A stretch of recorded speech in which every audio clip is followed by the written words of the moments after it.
जोहार। आज हूल दिवस है। संथाल विद्रोह के शहीदों को, संथाल विद्रोह के नायकों को श्रद्धांजलि के साथ जनमन की बात में आपका स्वागत है। झारखंड प्रयोगों की भूमि है, एक्सपेरिमेंट की जमीन है।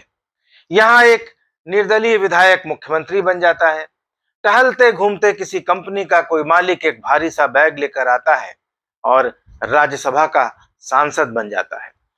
यही वह राज्य है जहां कार्यपालिका नियमावली की धज्जियां उड़ाते हुए सांसदों और विधायकों के प्रतिनिधि 20 सूत्री और जिला योजना की बैठकों में हिस्सा लेते हैं।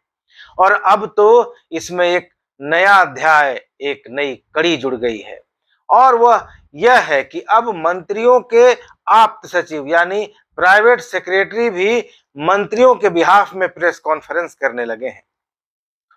झारखंड 23वें साल में है, 22 साल पूरे कर चुका है।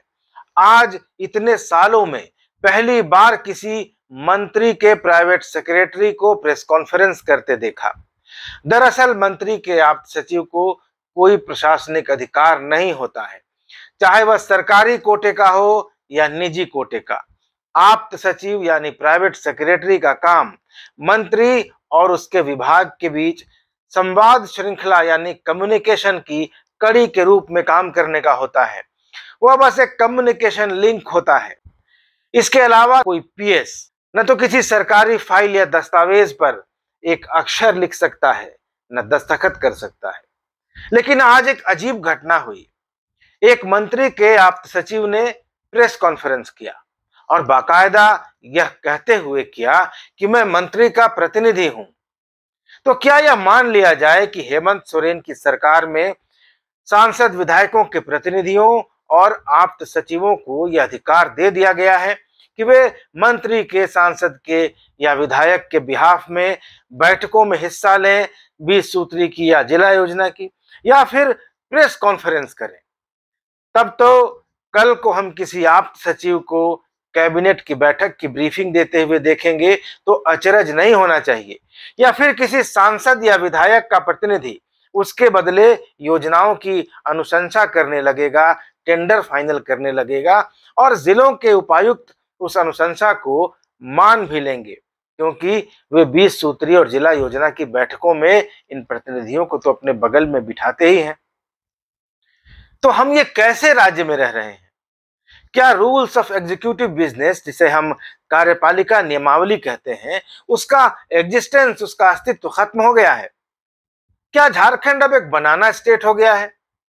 क्योंकि यहां हर काम ही बेकायदा होता है, जिसको जो मन में आता है वो करता है, न कोई नियम है न कोई कानून का डर। तभी तो जिलों के डीसी सांसदों और विधायकों के प्रतिनिधियों को बर्दाश्त करते हैं, और न सिर्फ बर्दाश्त करते हैं बल्कि एक तरह से उन्हीं को सांसद विधायक भी मानते हैं। मुख्यमंत्री के विधायक प्रतिनिधि पंकज मिश्रा की करतूत पूरे झारखंड ने देखी है। और ऐसे में फिर आप सचिव अपने आप को खुद ही मंत्री मान ले तो इसमें क्या गलत है? तो आपको बता दूं कि जिस तरह से देश संविधान यानी कॉन्स्टिट्यूशन से चलता है, उसी तरह शासन प्रशासन रूल्स ऑफ एग्जीक्यूटिव बिजनेस यानी कार्यपालिका नियमावली से चलता है। लेकिन लगता है कि झारखंड में इस बात को कोई मानता नहीं है। और बात सिर्फ शासन या सरकार की नहीं है, मीडिया की भी है। मीडिया में इस बात का बड़ा महत्व होता है कि बात किस आदमी ने कही है, क्या कही है, किसके बारे में कही है, और क्या वह बात कहने की हैसियत भी रखता है या नहीं। लेकिन आज बस खबर चलाने की होड़ है। सबसे पहले की होड़ में यह सब मायने नहीं रखता। बस कोई कुछ भी कह दे, भले औकात से ही बाहर जाकर क्यों न कह दे, खबर बन जाती है और खबर चल जाती है। स्वास्थ्य विभाग ने विधायक सरयू राय के खिलाफ एक मुकदमा दर्ज कराया है, और मुकदमा इस बात का कराया है कि उन्होंने सरकारी दस्तावेजों को विभाग से गैर कानूनी तरीके से हासिल किया और मीडिया के जरिए उन दस्तावेजों को सार्वजनिक किया, पब्लिक किया। इस पर स्वास्थ्य मंत्री बन्ना गुप्ता के आप्त सचिव ने एक प्रेस कॉन्फ्रेंस की आज, और प्रेस कॉन्फ्रेंस में उन्होंने जो कहा वो मीडिया में आ गया है, उस पर चर्चा करने की जरूरत नहीं है। मैं आज आपको ये बताऊंगा कि आप्त सचिव क्या कर सकता है, और क्या नहीं कर सकता है, और यह भी बताऊंगा कि सरयू राय इस बारे में क्या कहते हैं। लेकिन उसके पहले चैनल को जरूर सब्सक्राइब कर लीजिए अगर अभी तक आपने नहीं किया है तो। वीडियोस को लाइक और शेयर कीजिए और वीडियो पर अपनी प्रतिक्रिया कमेंट के माध्यम से मुझे जरूर बताइए। तो आप्त सचिवों के बारे में सुना होगा, आप्त सचिव का नाम भी सुना होगा। आप्त सचिव यानी प्राइवेट सेक्रेटरी, जिसको संक्षिप्त बोलचाल की भाषा में पीएस बोलते हैं। स्वास्थ्य मंत्री के पीएस के प्रेस कॉन्फ्रेंस के बाद मैंने झारखंड में संसदीय मामलों के विद्वान श्री अयोध्या नाथ मिश्र जी से बात की। अयोध्या नाथ मिश्र जी का साफ साफ कहना था कि आप सचिव का प्रेस कॉन्फ्रेंस करना बिल्कुल गलत है, गैर कानूनी है।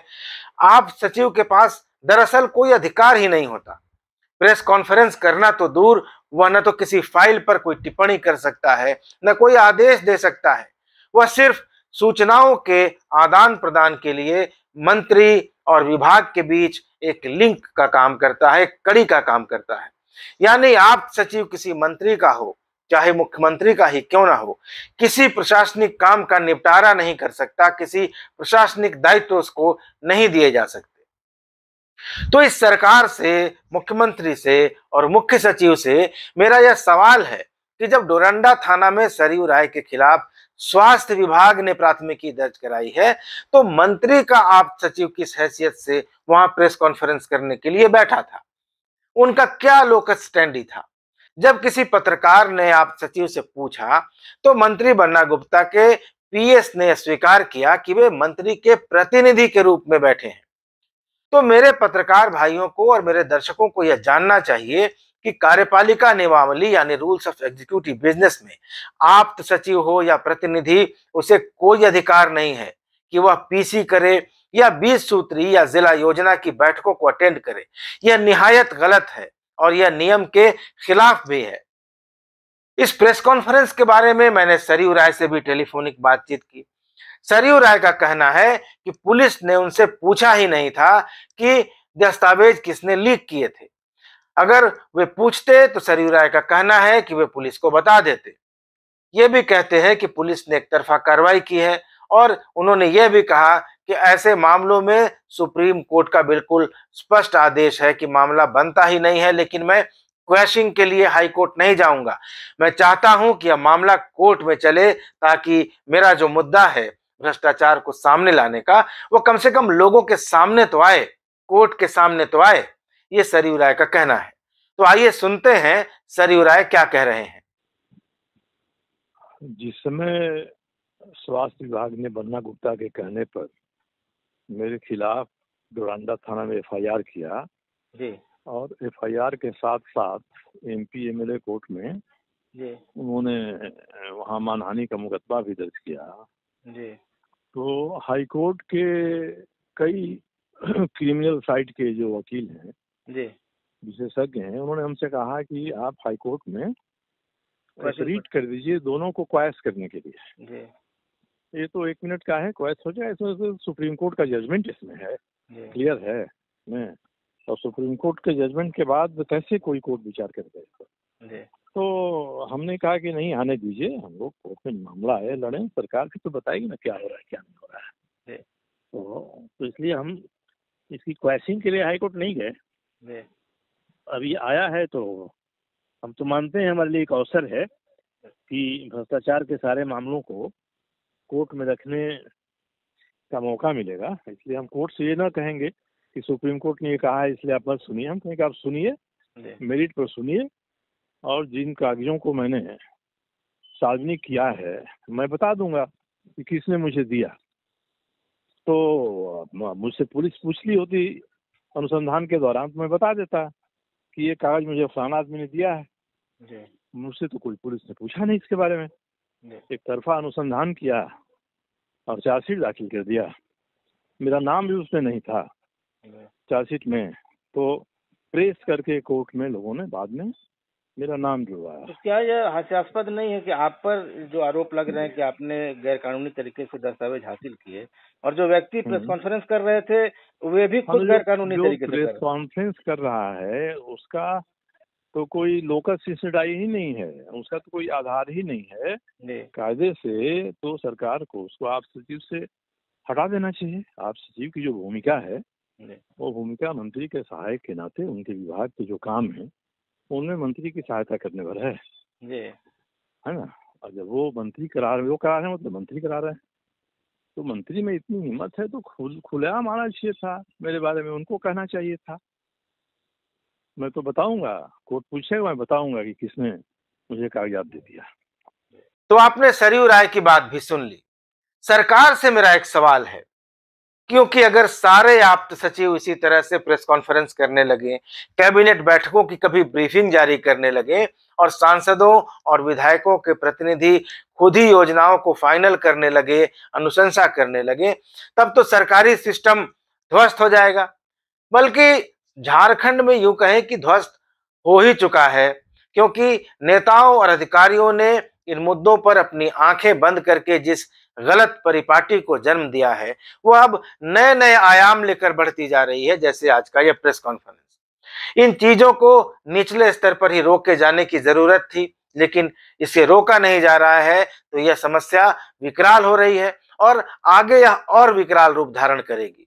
झारखंड की व्यवस्था और झारखंड का सरकारी तंत्र आज कितना निरीह, कितना लाचार और कितना लचर हो चुका है, उसका उदाहरण आज का यह प्रेस कॉन्फ्रेंस है। तो यह प्रेस कॉन्फ्रेंस और इसकी कवरेज मीडिया के साथियों के सामने भी एक सवाल है कि हम जिसको कवर करने गए हैं वह कौन है, किस हैसियत से बोल रहा है, उसकी वैधानिकता और उसकी प्रामाणिकता क्या है और उसके पास अपनी बात रखने का क्या आधार है। मीडिया के साथियों को यह सोचना चाहिए था कि जब मुकदमा विभाग ने किया है तो मंत्री का आप्त सचिव क्यों प्रेस कॉन्फ्रेंस कर रहा है, किस हैसियत से कर रहा है। विभाग का जो प्रधान है, विभाग का जो प्रशासनिक प्रमुख है, वो सचिव होता है। विभाग के सभी फैसले, सभी आदेश निर्देश सेक्रेटरी यानी सचिव के हस्ताक्षर से जारी होते हैं।